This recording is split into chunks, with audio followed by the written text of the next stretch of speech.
Hello everybody again.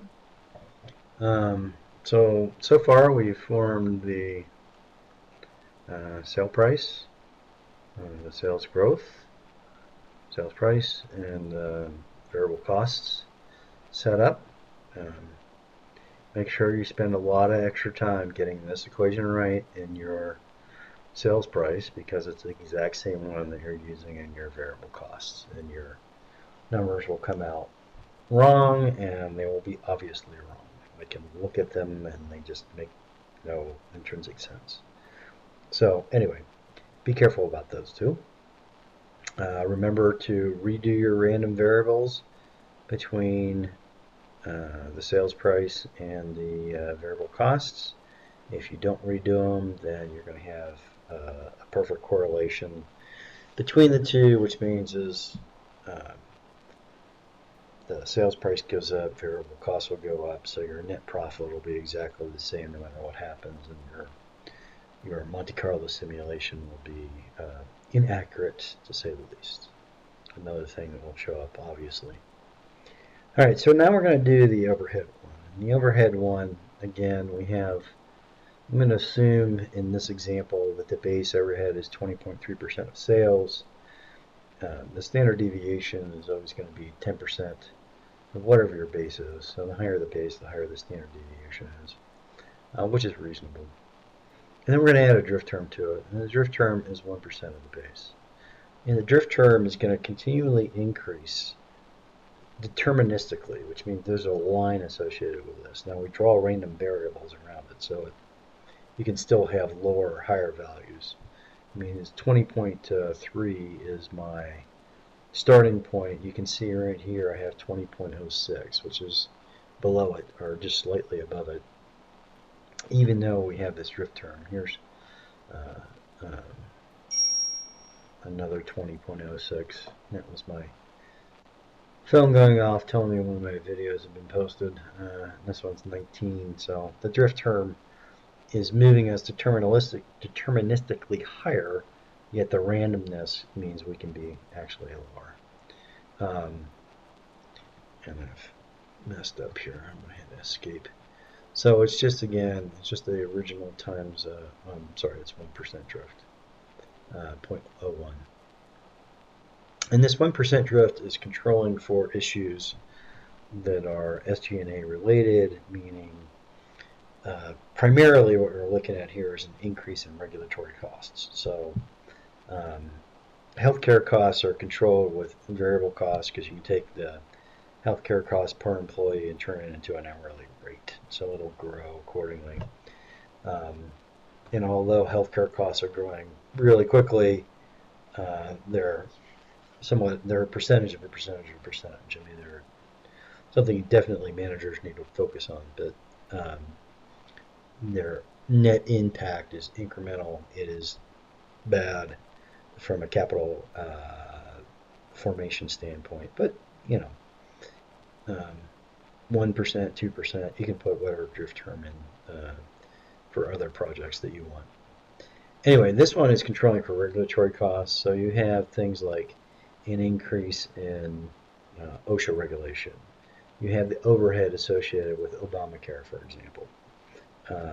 One of the methods you may use to control costs for Obamacare is to dump all of your employees from healthcare and double the number of employees, but make them all part-time, so you don't have to pay anything. That increases management costs, for example. I'm not recommending it. I'm not, this is a class on finance, not politics. So anyway, other things would be like EPA regulations, the war on coal, or they stop coal-fired power plants. That's going to drive the price of electricity up significantly. And anyway, any other kind of regulatory costs associated with it. That's what SG&A is. You have to hire people to manage it. We're also controlling for some legal costs here, both in terms of doing crazy things so that you don't get sued, and then higher payouts from the lawsuit. So what we want to do is create a set of random variables, which are over here using the data analysis and the random number generator. And all we're going to look at is the mean and the standard deviation that we have right here. So we want a normal.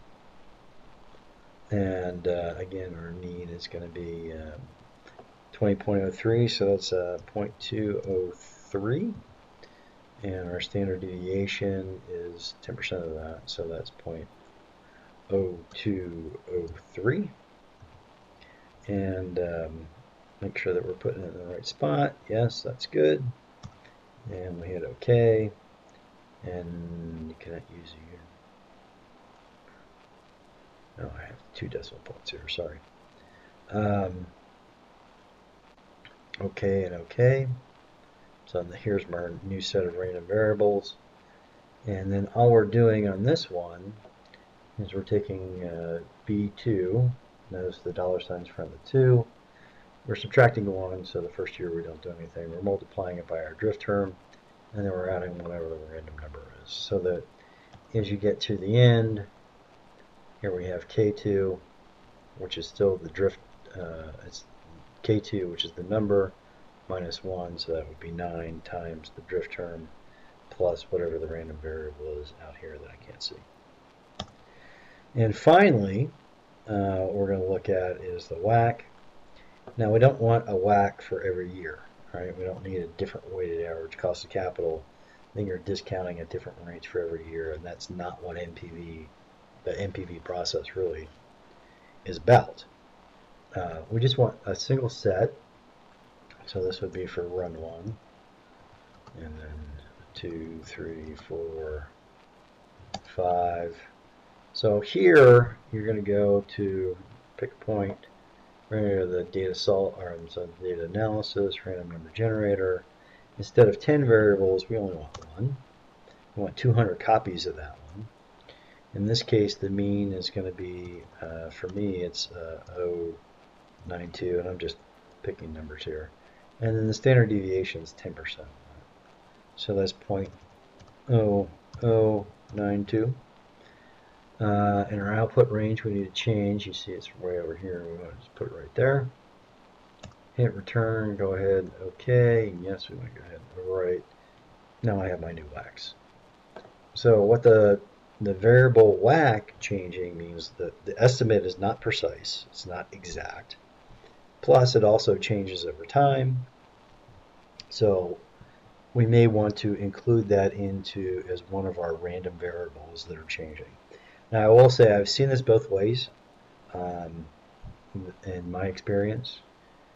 Personally, in my applications, I've always picked one WACC and just stuck with it, didn't change it. Everybody knows as WACC goes up, NPV goes down. As WACC goes down, NPV goes up. But certainly as time goes forward, you can see different weighted average cost of capital. And it's a valid variable to include into the Monte Carlo simulation. And just one more note here, once again, we're doing 200 simulations. So if I grab that and go ahead and drag it down, here I am at the end, and I'm at 200.